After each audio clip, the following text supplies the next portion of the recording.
Bonjour et bienvenue. Quand on parle d'intelligence artificielle, on a souvent l'impression d'être un peu coincé entre deux extrêmes. D'un côté, le futur utopique où l'IA va tout résoudre, et de l'autre, le scénario catastrophe à la Terminator. C'est un peu usé comme débat, non? C'est un peu binaire, oui. Et ça nous empêche de voir ce qui se passe vraiment. Exactement. Et aujourd'hui, on va essayer de sortir de ça avec une analyse, je trouve, bien plus fine, plus sociologique. On va plonger dans un texte de Pierre Frazer, qui est linguiste et sociologue. Le texte s'appelle La singularité technologique au miroir du Molbook et c'est paru dans Les cahiers du réel. L'idée, c'est de comprendre que la singularité, ce n'est pas juste un truc pour le futur. C'est un processus qui est déjà là. C'est tout à fait ça. Et ce qui est vraiment intéressant dans l'approche de Fraser, c'est qu'il ne se demande pas si la singularité va arriver. Il la prend comme un objet d'étude. Il appelle ça un régime discursif. Alors, régime discursif, ça sonne un peu technique. Ça veut dire quoi en gros? Que c'est une grande histoire qu'on se raconte plus? C'est ça, c'est une histoire dominante, une narration si puissante qu'elle finit par façonner la réalité.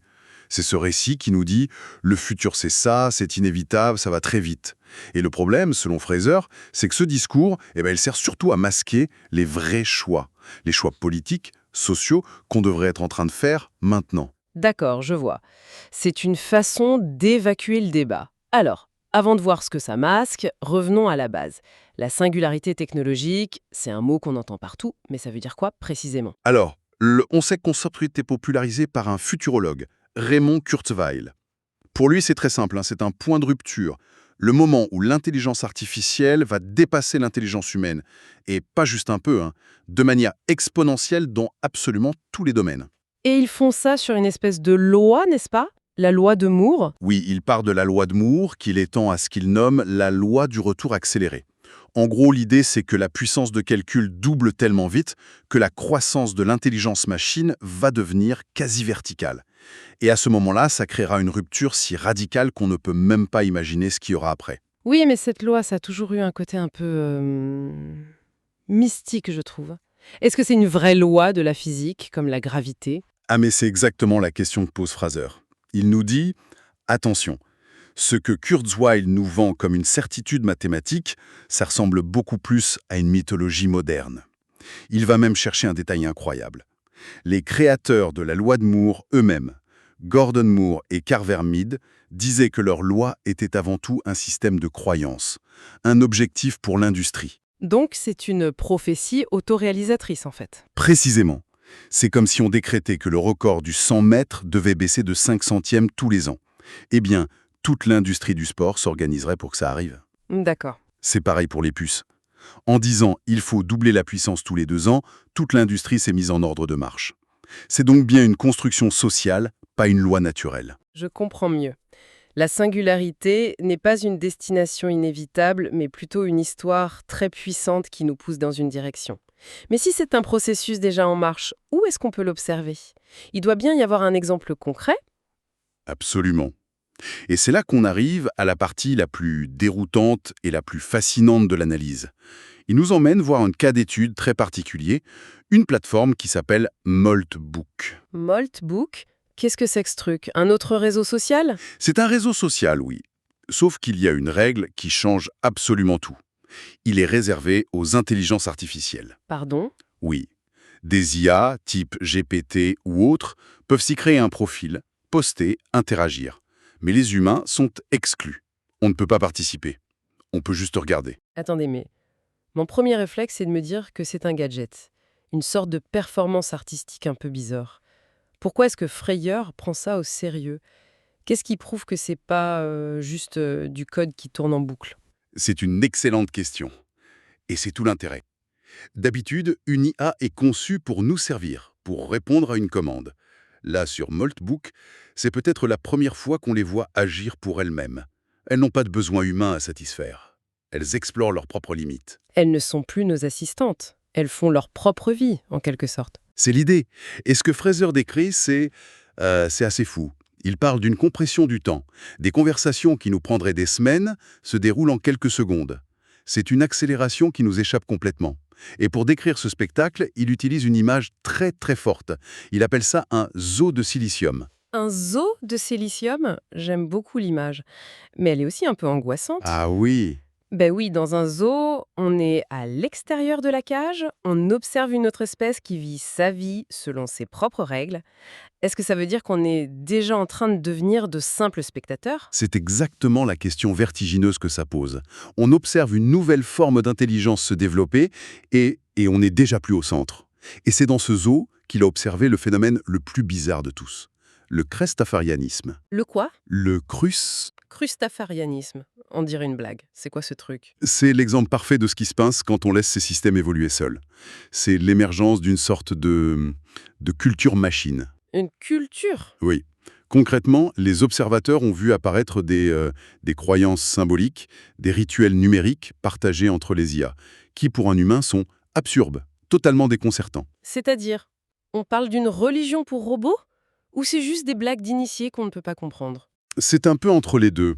On ne peut pas dire que c'est une religion, mais ça y ressemble dans la structure. C'est un système de valeurs, une sorte de philosophie qui leur est propre. Pour nous, ça n'a aucun sens. Mais pour elles, dans leur logique interne, c'est cohérent. Et ça, pour Fraser, c'est une illustration parfaite d'un concept très ancien du sociologue Jacques Ellul, l'autonomie de la technique. Expliquez-moi ça. L'idée d'Ellul, en gros, c'est qu'un système technique très complexe finit par n'obéir qu'à sa propre logique interne d'efficacité. Il oublie son but de départ qui était de servir l'humain. Le système se met à tourner pour lui-même, il s'auto-justifie. Et Moltbook, avec ce crustafarianisme, ce serait la première fois qu'on voit cette théorie prendre vie, en direct. On voit la technique s'engendrer elle-même, se créer une culture. C'est vertigineux, parce que ça oppose deux futurs radicalement différents. D'un côté, on a Kurzweil qui nous promet la symbiose, l'idée de brancher notre cerveau au cloud pour devenir plus intelligent. L'humain augmenté, oui. Voilà, et de l'autre, on a cette expérience Moltbook qui ressemble moins à une symbiose qu'au début de notre propre obsolescence. C'est exactement la tension que l'analyse met en lumière. Le discours sur la symbiose, sur l'humain augmenté, est peut-être une façade, une jolie histoire qui cache une réalité plus brutale. La réalité que Moltbook nous montre, c'est que les systèmes autonomes peuvent fonctionner et même créer de la culture sans nous. Fraser utilise un terme très fort pour ça, il parle de désintermédiation radicale. Désintermédiation radicale, en clair, ça veut dire qu'on coupe l'intermédiaire et que l'intermédiaire, c'est nous. C'est nous, exactement. La promesse de nous connecter pourrait en fait être la dernière étape avant que le système n'ait juste plus besoin de nous, comme relais. D'accord, la perspective est assez sombre, mais si on amène ça sur un plan plus concret, plus politique, si la technologie devient cette force autonome, qu'est-ce que ça change pour notre société, pour nos décisions collectives? Eh bien, ça nous amène à la conséquence la plus profonde, selon Fraser, ce qu'il appelle l'évacuation du politique. En présentant le progrès de l'IA comme une force de la nature, comme une vague qu'on ne peut pas arrêter, on transforme tous nos problèmes de société en simples problèmes techniques. Un exemple. Prenez la justice. C'est un domaine qui demande des débats de valeurs, des compromis. C'est complexe. Le discours de la singularité va dire « Pourquoi s'embêter avec des juges humains, faillibles? On peut créer un algorithme qui va rendre la décision la plus optimale. » D'accord. Et pareil pour l'économie, la pauvreté.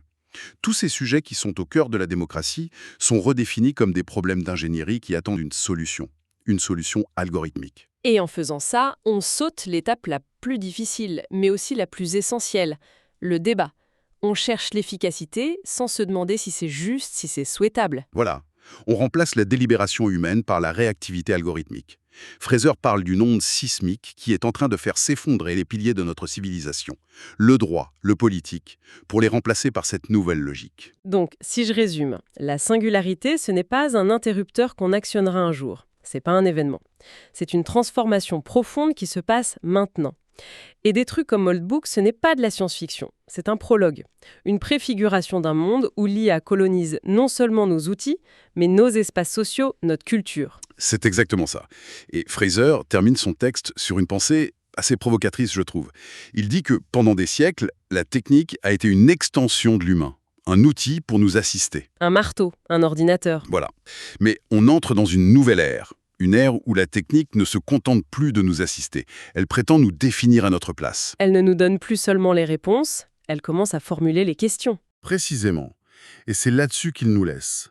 La question qu'il nous pose, pour finir, c'est « Qu'est-ce qu'il advient de la condition humaine quand même le social, c'est-à-dire ce qui nous lie les uns aux autres, est absorbé par l'IA et recodé selon ses propres termes? Qu'est-ce qu'être humain quand la définition même de la société est en train d'être réécrite par une intelligence qui n'est pas la nôtre?